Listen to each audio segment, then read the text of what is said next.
Nagkansela ng face-to-face classes ngayong araw dahil sa matinding init, dumami pa. Ilang paaralan dumiskarte para tuloy ang pag-aaral. Exclusive.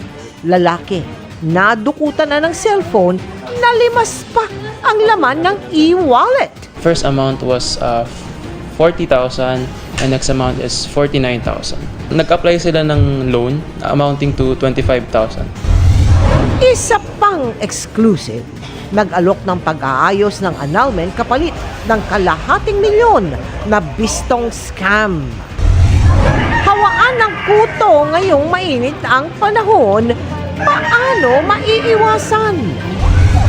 Ang paandar na pagpadyak ng tricycle driver sa Quezon gamit ang iisang gulong.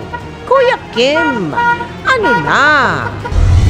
Ang aking misyon para sa mga Pilipino bilang inyong kapusong totoo, aking ipagpapatuloy sa muling pagpirma ko ng kontrata sa GMA Network. Team Jolly Sofia Pablo at Allen Ansay excited sa pagbibidahang upcoming series. May isa pang aabangang project. At ang pinag-usapang paglanding ng pinakabagong GMA Prime series na may guardian alien.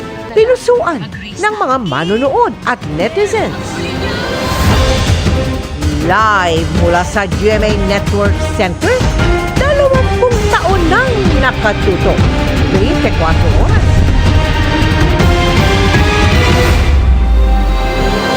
Magandang gabi po Luzon, Visayas at Mindanao.